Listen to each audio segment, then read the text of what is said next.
Oke, kita akan bahas satu pertanyaan yang sering banget bikin bingung dan jadi pusat dari banyak diskusi teologis. Kenapa sih Yesus yang diyakini sebagai Tuhan oleh umat Kristen kok digambarkan berdoa dan menyembah Tuhan? Kedengarannya kayak paradoks ya, kan?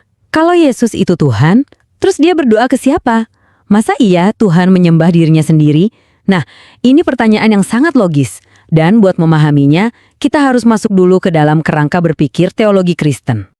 Oke, ayo kita bedah bareng-bareng. Jawaban intinya menurut teologi Kristen itu ada di satu konsep fundamental, bahwa Yesus itu punya dua natur yang berbeda, tapi dalam satu pribadi yang sama.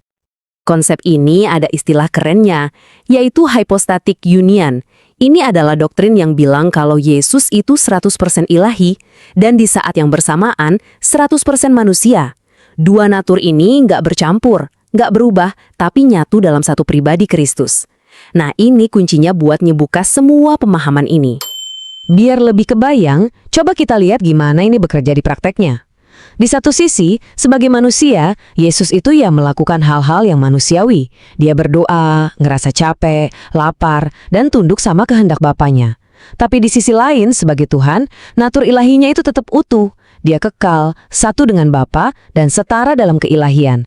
Jadi, pas dia berdoa, itu adalah ekspresi otentik dari sisi kemanusiaannya. Dan konsep ini bukan karangan loh, tapi akarnya kuat banget di kitab suci. Ayat dari Injil Yohanes ini ngejelasinnya pas banget. Firman, yang adalah Allah, yang ilahi, malah mengambil rupa jadi manusia.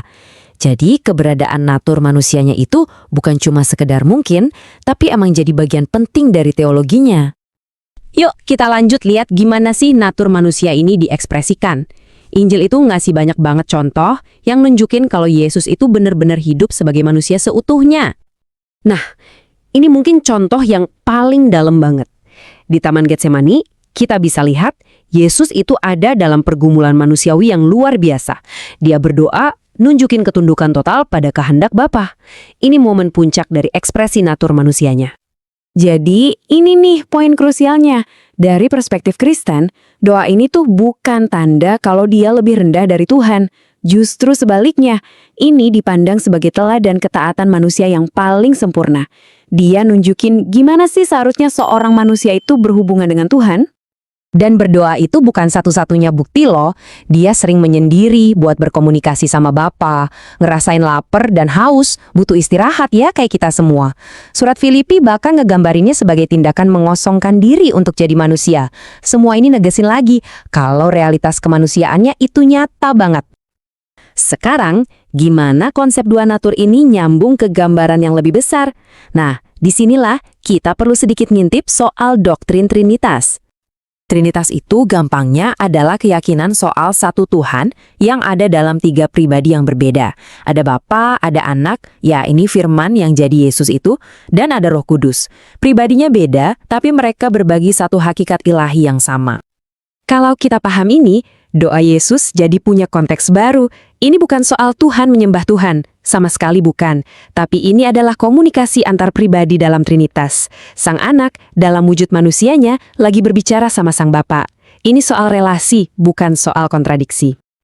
Oke, setelah kita dapat dasar-dasar teologi Kristennya, yuk kita lihat gimana kerangka berpikir yang beda bisa banget ngarah ke kesimpulan yang beda tentang tindakan yang sama persis.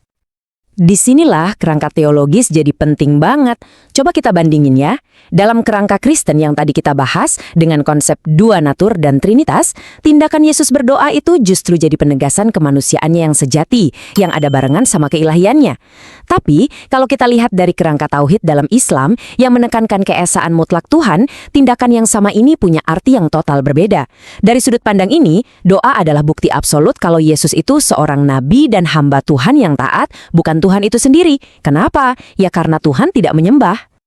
Dan inilah inti dari penelusuran kita. Satu tindakan yang sama, Yesus berdoa, ditafsirkan lewat dua lensa teologis yang berbeda.